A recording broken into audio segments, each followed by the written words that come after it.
Hey, folks, and welcome to week 4 of online AP Stats. One thing I want to start by talking about is the retake for Chapter 1. We will officially finish Chapter 1. If you're interested in the retake, you do have a couple of options. I do allow you to retake just part of the test. So if your multiple choice did not go well, you can just retake the multiple choice. If your free response did not go well, you can just retake that, or you can retake the entire test. Now, to qualify for that retake, again, you can have no missing formative work in Skyward. So first, take a look in Skyward. If anything is missing, you are not qualified for the retake. If you do want to retake, though, what you want to do is I want you to swing in and see me, especially since this is the first retake process. What you're ultimately going to be going to do is going into the Chapter 1 testing folder. Do make note, I've moved Chapter 1 to the bottom of our Schoology folder. And in here, it's going to just read what it says. So again, this is an online class, so you're responsible for reading this. Keep in mind, our curve in this class is not the standard curve. I do curve the grading down. So typically in all math classes, we do not have retakes exceed 85% of the grade. For us, that would be an 81% to equate with a standard B. What I would allow you to do then on the multiple choice, that was worth 6 points. The free response was 6 points. So for both of them, all you can earn up to the most on that one is, let's just calc that out.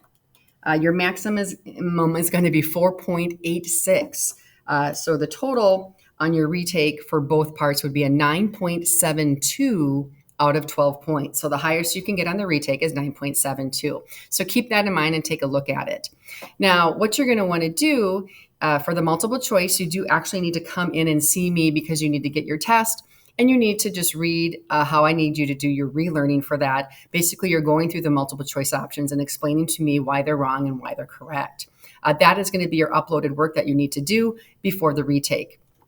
The retake is scheduled for the WIN session this coming week, so you would want to sign up for one of the WIN sessions and come and do your retake. Again, your new score is going to be that official score. Now, if you choose to retake the free response, that one here, the directions are right here on how to do that one. And basically what you want to do is, again, come and see me, but you're going to take your note packet, and the front page of your note packet lists all the learning objectives. And it talks about those additional try the extra practice that you see in the packet.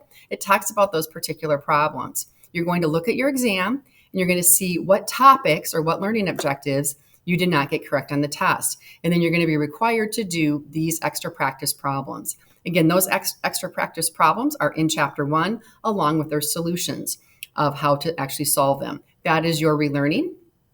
You will then upload your relearning to this assignment and then come in again to the WIN session and retake it. So absolutely see me first and we can talk about that retake process. The other thing, even if you don't plan on retaking, I highly encourage you to always come in and just take a look at your exam. I don't officially hand them back to you, but I think it's important for you to see what you got wrong and what you did not get. Just what you got wrong, basically. And you can ask me any questions on that. So nice job wrapping up Chapter 1. So let's switch gears to Chapter 2. The one thing in this class, we rarely ever take a break. So unfortunately, we only have a few of those kind of day offs. I think we have between 5 and 7 this year. So that'll be nice to encounter those. We did not have that yet in Chapter 2. So Chapter 2, we continue strong.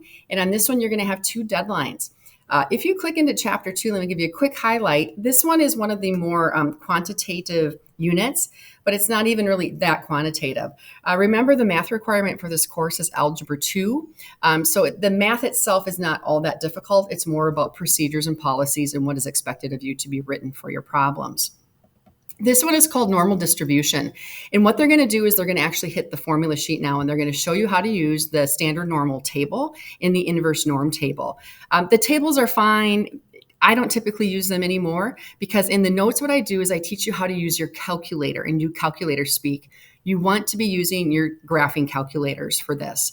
We're going to be using a lot of the kind of distributions and tests in this calculator throughout the whole year. So this is the first introduction to using the calculator. And again, I highly recommend you switch over and start using the calculator.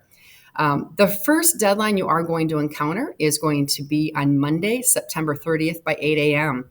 So at that time, you have to have the mid-chapter free response and sections 2.1 and 2.2 completed up to 2.2c. So obviously, just wherever you see the deadline, it's everything is back from the deadline to the start of the unit.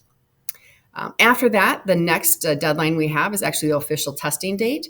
Again, you're going to see here those helpful hints again. I highly recommend you take a look at those. If you can.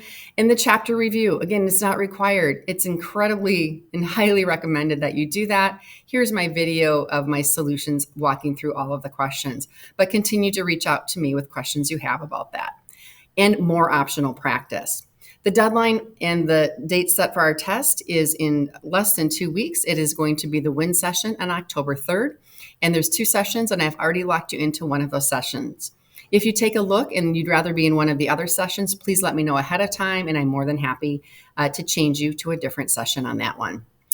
This Chapter 2 test is worth 14 points total. Our last one was worth 12. Again, this is going to be broken into a multiple choice and free response. You're going to see this one is a little more free response heavy, as it is more about the procedure and the computation of dealing with the standard normal curve and how you do that. One thing I'm going to caution you, again, I personally recommend using your calculator for most of these calculations. When you do that, though, listen to my notes when I talk about calculator speak and what is required of you to write down on your paper to get credit for using your calculator. The AP board absolutely recommends that you use your calculator over using the standard normal tables. But if you're comfortable using those tables, you're more than welcome to do that too. So here's to week 4, and just please reach out to me with anything that you need from me. Have a good one. See you soon. Bye.